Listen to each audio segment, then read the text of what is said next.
NFTs. You've probably heard about them. Maybe you've seen headlines about digital art selling for millions of dollars. Maybe you've heard they're a scam.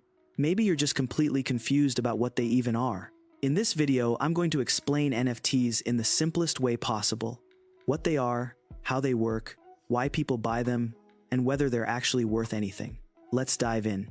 NFT stands for non-fungible token. I know that sounds like confusing jargon, so let's break it down. Fungible means interchangeable.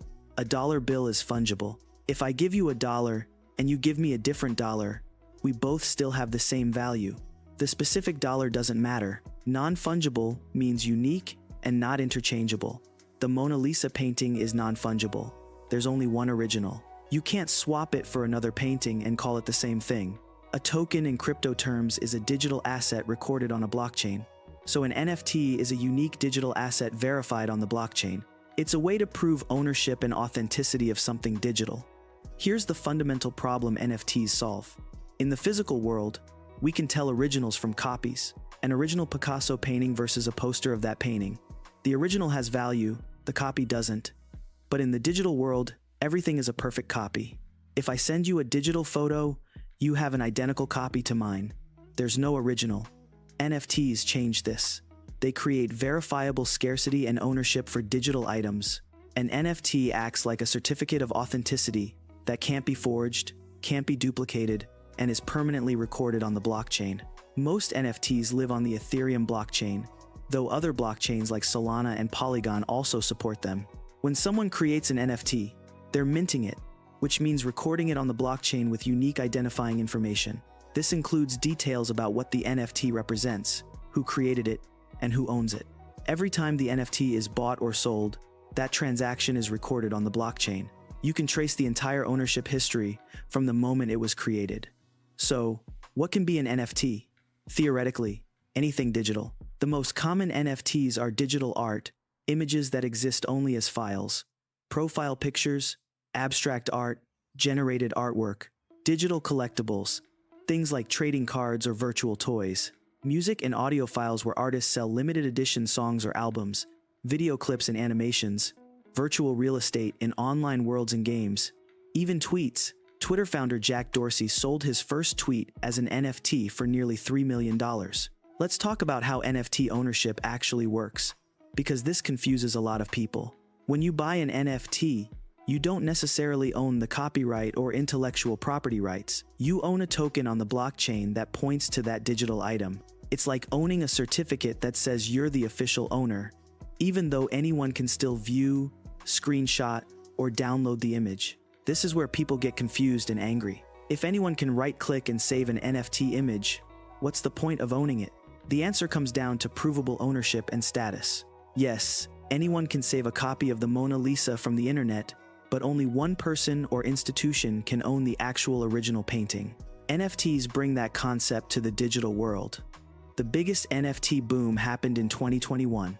Digital art collections like Bored Ape Yacht Club and CryptoPunks sold for hundreds of thousands or even millions of dollars. Celebrities bought NFTs as profile pictures. Major brands like Nike and Adidas launched NFT collections. The total NFT market reached tens of billions of dollars in trading volume. It seemed like everyone was talking about NFTs, and prices kept climbing higher. But then the crash came. By 2022 and into 2023, the NFT market collapsed. Trading volumes dropped over 90%. NFTs that sold for hundreds of thousands became nearly worthless. The mainstream media declared NFTs dead. So what happened? Part of it was speculation and hype.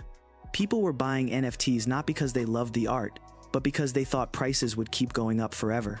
When the hype died down, so did demand. Part of it was scams and low-quality projects. Thousands of NFT collections launched with big promises and then disappeared, taking people's money with them. And part of it was people realizing that most NFTs weren't actually useful or valuable beyond speculation. But here's the thing.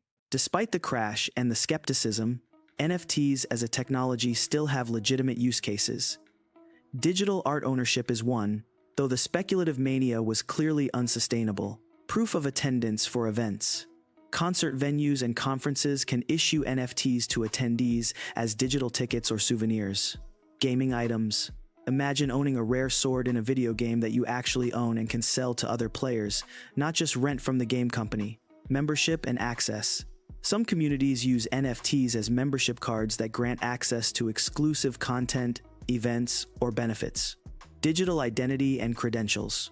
Universities could issue diplomas as NFTs, making them impossible to forge and easy to verify. One example that's often cited is music royalties. An artist could sell an NFT that includes a share of future royalty payments from a song. Fans could invest in artists they believe in and earn money if that artist becomes successful. This creates a direct connection between creators and supporters without traditional industry middlemen. Whether this becomes mainstream remains to be seen, but the potential is there. Let's talk about the environmental concerns because this was a major criticism. Creating and trading NFTs on Ethereum used to require significant energy because Ethereum ran on proof of work, the same system Bitcoin uses.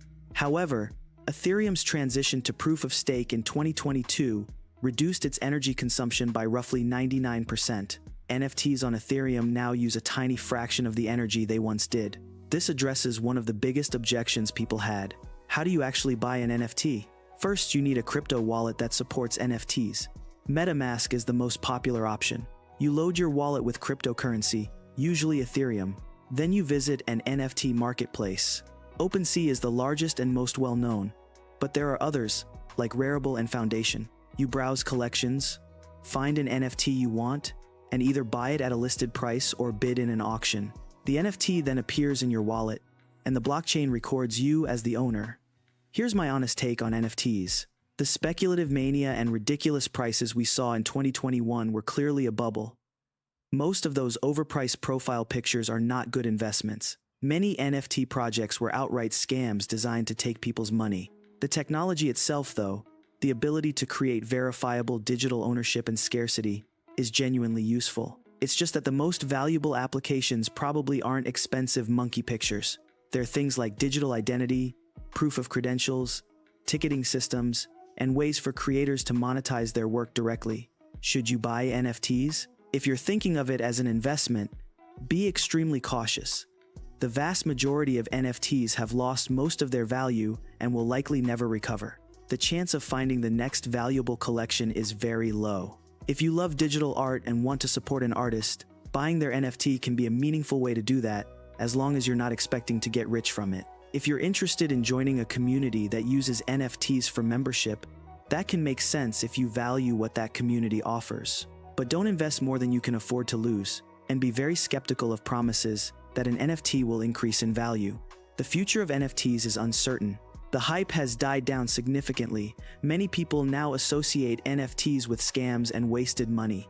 But the underlying technology of creating unique, verifiable digital assets on a blockchain will likely stick around and find practical applications. We might stop calling them NFTs and start calling them something else. They might become invisible infrastructure that powers ticketing, credentials, and digital ownership without people even realizing they're using blockchain technology. Or they might fade away entirely if better solutions emerge. What's clear is that the 2021 NFT boom was unsustainable and not representative of the technology's actual value. NFTs aren't magic. They don't make every digital image valuable, but they do solve a real problem, proving ownership and authenticity of digital items in a world where everything can be copied perfectly. Whether that problem is important enough to justify the technology is something the market will ultimately decide. If you found this explanation helpful, make sure to subscribe for more crypto guides. In the next video, I'll explain what DeFi is, decentralized finance, and how people are using crypto to lend, borrow, and earn interest without traditional banks. Thanks for watching, and I'll see you in the next one.